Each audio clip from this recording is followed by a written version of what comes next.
মিনহা খালাকনাকুম, পড়েন মিনহা খালাকনাকুম ওয়া ফিহা নুঈদুকুম ওয়া মিনহা নুখরিজুকুম তারাতান উখরা। এ বান্দা, এই মাটি দিয়া তোরে তৈরি করা হয়েছিল, এ মাটির ভিতরে রেখে গেলাম, আবার এই মাটি থেকে আল্লাহ রব্বুল আলামিন তোমারে জিন্দা করবেন। কিয়ামতের ময়দানে সকলকে উঠতে হবে সেখানে আল্লাহর দরবারে। আল্লাহ পাক বলছেন, বান্দা কেমনে অস্বীকার করো? ইন কুনতুম ফি রাইবিম মিনাল বা'স ফাইন্না খালাকনাকুম মিন তুরাব। পরকালকে যারা অস্বীকার করো, কিয়ামতে উঠতে হবে, এটাকে কিভাবে অস্বীকার করো? চিন্তা করে দেখো, তুমি নিষ্প্রাণ মাটি ছিলে, সেই মাটি দিয়েই আমি তোমাকে তৈরি করেছি।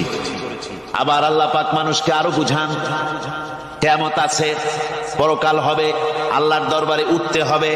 আলাম ইয়াকুনু ফাতাম মিন মানিয়্যুমনা, তুমি কি মাতৃগর্ভে নিক্ষিপ্ত এক ফোঁটা পানি ছিলে না?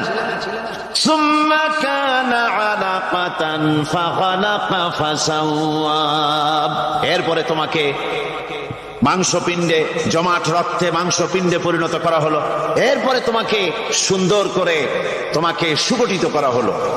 ফাজআলা মিনহু যাওজাইনি যাকারা ওয়াল উনসা, এরপরে মাতৃগর্ভের ভিতরে আমি এটাকে পুরুষ বানালাম, কন্যা সন্তান অথবা পুত্র সন্তানে পরিণত করলাম।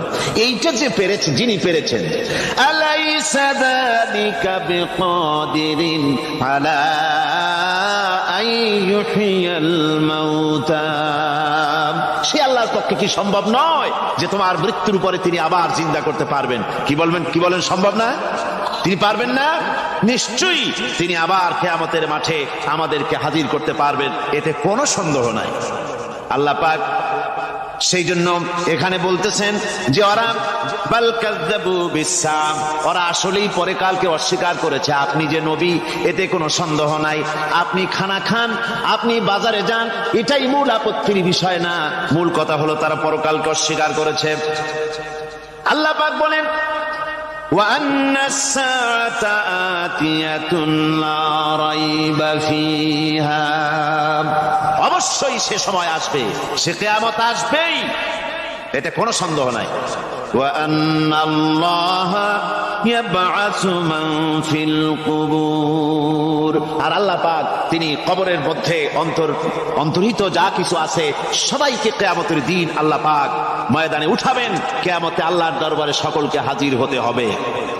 আমার বন্ধুগণ, আল্লাহ পাক বলেন, ওয়া লাকাদ খালাকনাল ইনসানা মিন সুলালাতিন মিন তিন, লক্ষ্য করো, তুমি ছিলে মাটির নির্যাস থেকে, তোমাকে তৈরি করা হয়েছে। শুধু মাটির নির্যাস থেকে তোমাকে কোন মডেল ছাড়া, কোন ধরনের আদর্শ ছাড়া, কোন ধরনের নমুনা ছাড়া তোমাকে সৃষ্টি করা হবে।